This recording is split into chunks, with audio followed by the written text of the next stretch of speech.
श्री पार्वती मैया की जय, श्री भोलेनाथ की जय। आज हम चर्चा करेंगे हरितालिका तीज व्रत पूजन एवं विधि पर। इसकी कथा, हरितालिका तीज व्रत की कथा मैं पहले ही डाल चुका हूँ। मेरा वीडियो पहले YouTube पर उपलब्ध है, आप वहाँ सर्च कर सकते हैं हरितालिका तीज व्रत कथा, तो उसमें कथा आपको मिल जाएगी। विधि मैं आज आपको बता देता हूँ। प्रातःकाल सूर्योदय से पूर्व उठे, व्रत में कुछ भी खाना पीना मना है, इस बात को ध्यान में रखें। तो कुछ क्या करते हैं कि सूर्योदय से पहले उठ के खा पी लो, वो गलत है। शाम को जो आपने खाया है रात को 12 बजे पहले ही, वैसे तीज का व्रत सूर्योदय से चलेगा, परंतु इसका अर्थ नहीं कि सूर्योदय के पहले कुछ खा लें, वो विधान नहीं कहता है। आपको कुछ खाना पीना है तो सूर्योदय से पहले नहीं खाते हुए रात को 12 बजे पहले खा लें। और व्रत है इसलिए मैं सूर्योदय से पहले खा लूं या पी लूं या चाय पी लूं, तो वह विधान में नहीं आता है, वह व्रत को खंडित करने वाली बात होती है। ये बात समझ में आ गई होगी आपको। प्रातःकाल सूर्योदय पूर्व उठे, दैनिक क्रिया से निवृत्त होकर स्नान करें। स्नान के बाद संकल्प ले सकते हैं व्रत का। व्रत का संकल्प ले, हाथ में जल, अक्षत, सुपारी, पुष्प, कुमकुम, दक्षिणा ये लेकर हिंदी में ही बोले कि मैं इस गोत्र की, ये नाम, और इस व्रत को पुरुष भी कर सकते हैं।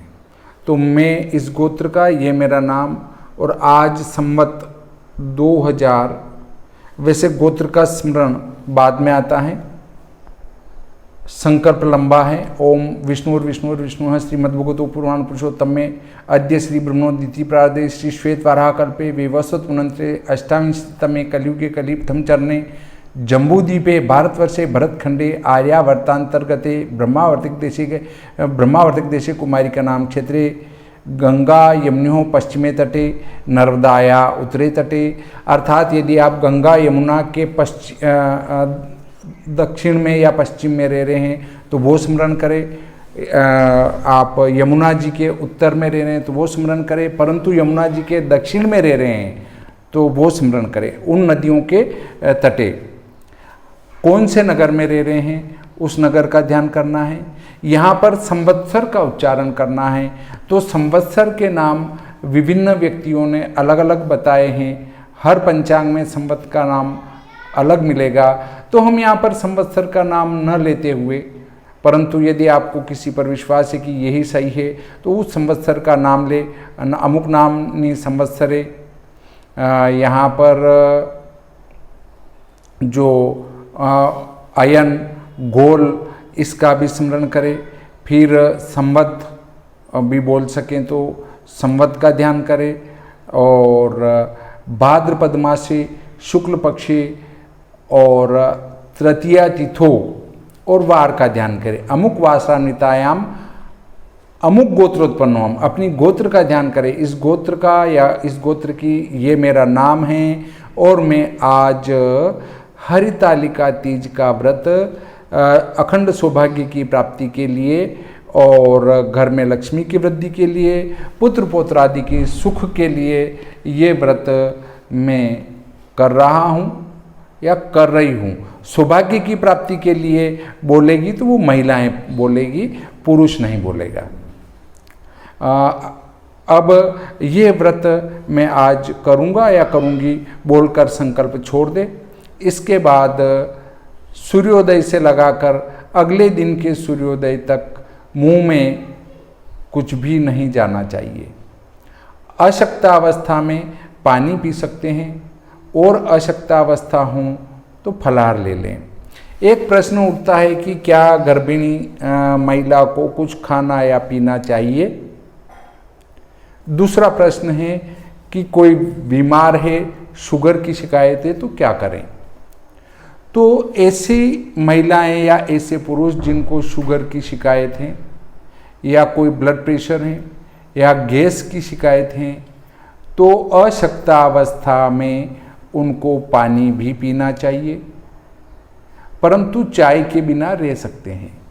पानी पी सकते हैं। पानी पीने के बाद आप फलाहार ले सकते हैं। फलों का आहार आप सुबह भी ले लें और शाम को भी ले लें।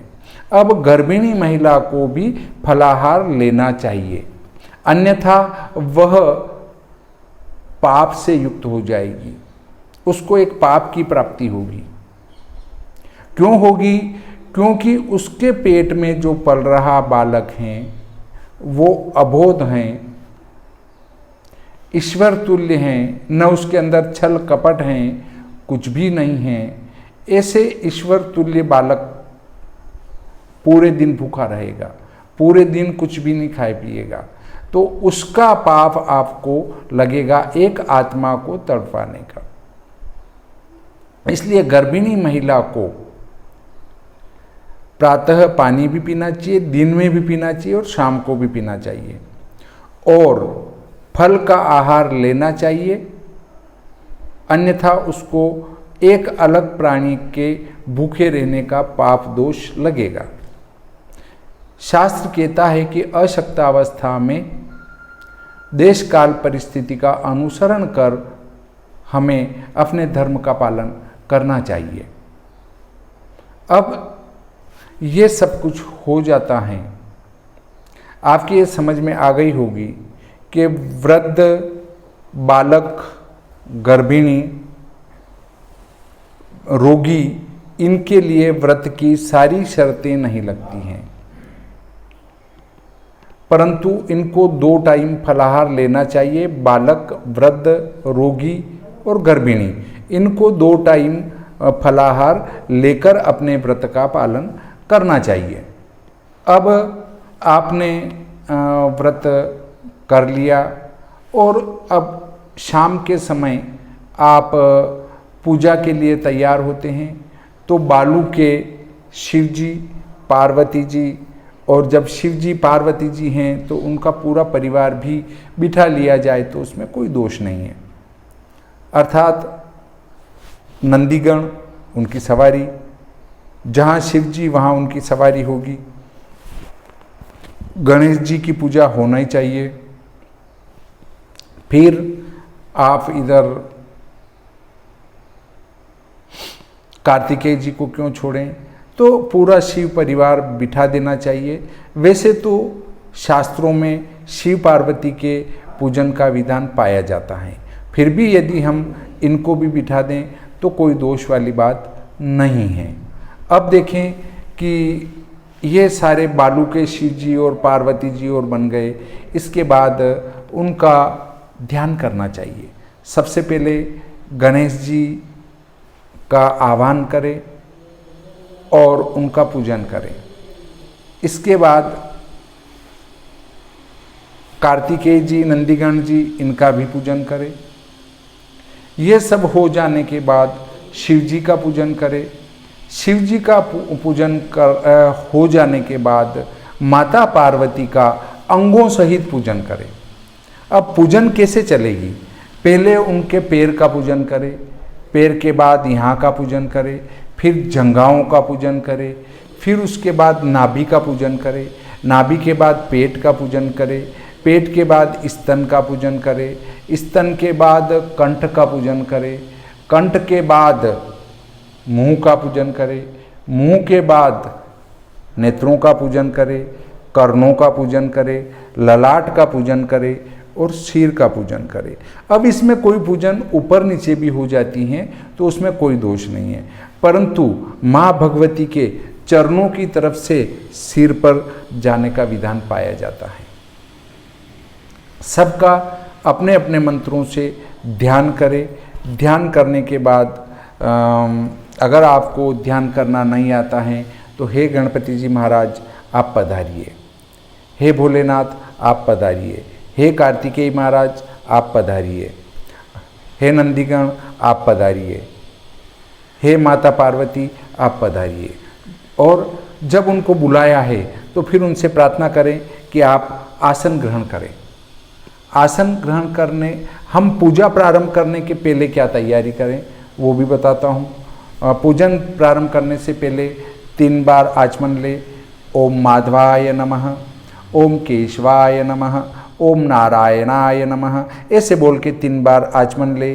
फिर पीछे हाथ धो ले, ओम ऋषिकेशाय नमः। फिर शरीर को पवित्र करे, आसन को पवित्र करे। ये सब हो जाने के बाद लंबा पूजन करना हो तो भूमि पूजन भी कर ले। भूमि पूजन के बाद कलश पूजन करे। कलश में जो है आप वरुण देव का आवाहन पूजन कर ले। ये सब हो जाने के बाद फिर स्थापित देवताओं का पूजन करना चाहिए। अपने शरीर की शुद्धि के बाद बीच में अपने लच्छा बांधना चाहिए, बिंदी लगवानी चाहिए। बिना बिंदी के पूजा में नहीं बैठा जाता है। अब उनको अपने अपने ध्यान करके बुला लिए। बुलाने के बाद सबसे पहले उनको कहें आप आसन ग्रहण करें। आसन ग्रहण करने के बाद हम कोई भी हमारे घर आता है तो हम उनके पैर धुलवाते हैं। तो पाद्यम समर्पयामि, मतलब पैर धोने के लिए जल समर्पित करें। अब वो जल कैसा हो, एक दोने के अंदर जल ले, जल में सुगंधित द्रव्य डाले, चंदन डाले, ऐसा जल सुगंधित द्रव्य से भगवान और माता पार्वती के पैर धुलवाए। पैर धुलवाने के बाद उनके हाथ धुलवाए। हाथ धुलाने के बाद उनको आचमन कराए और फिर जलपान कराए। उसके बाद उनको स्नान कराएं। स्नान में हम शुद्ध जल कराएंगे, फिर पंचामृत से और फिर शुद्ध जल से स्नान कराएं।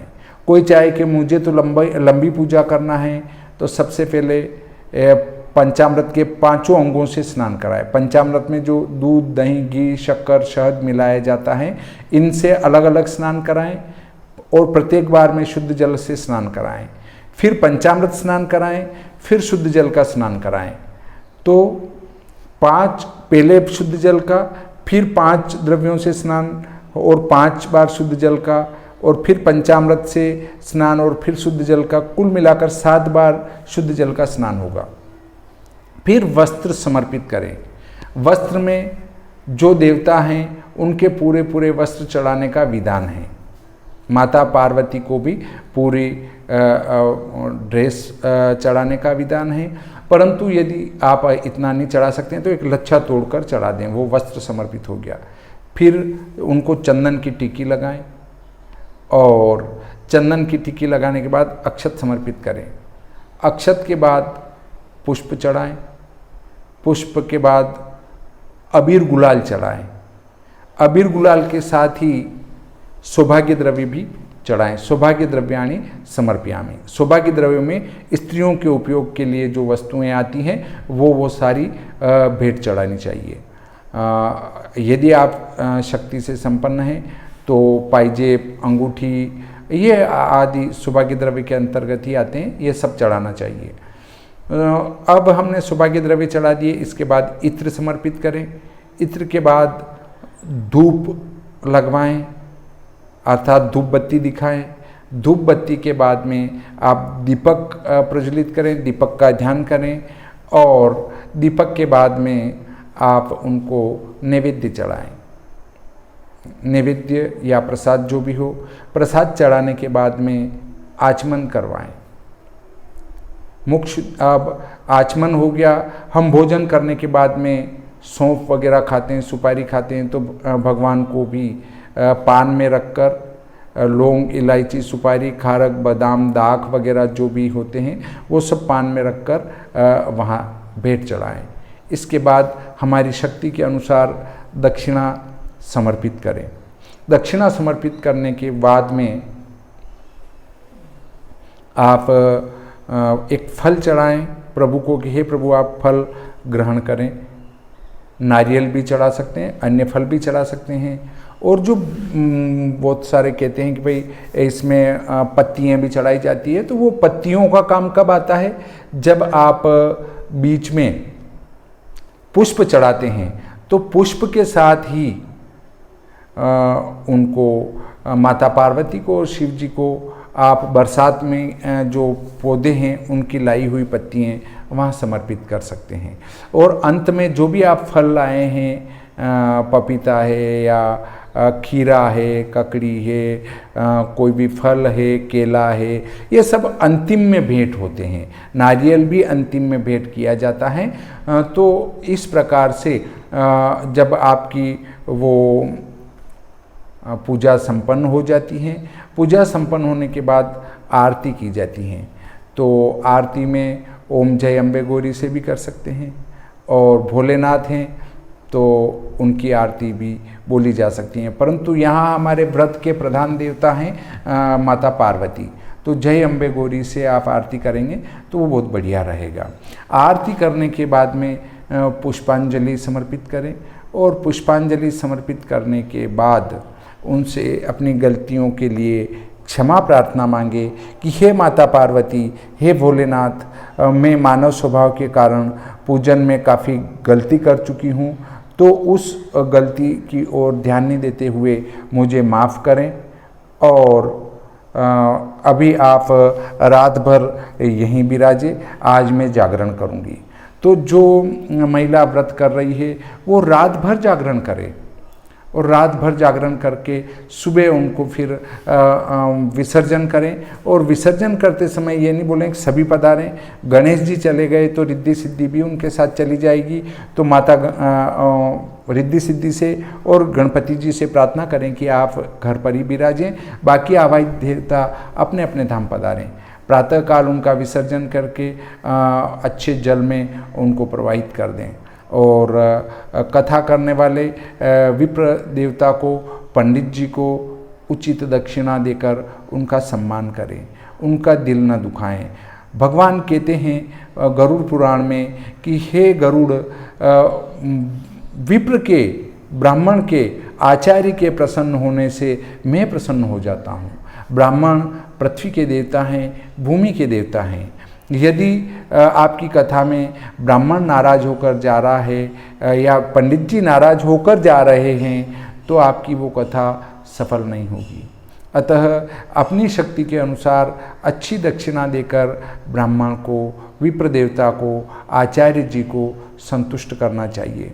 परंतु किसी को ये लगे कि अरे ब्राह्मणों को नहीं देना चाहिए, गरीबों को देना चाहिए, तो भाइयों आप इसके लिए स्वतंत्र हैं। किसी गरीब को, किसी असहाय को बुलाकर उनसे कथा करवाएं और उनको दान पुण्य करें।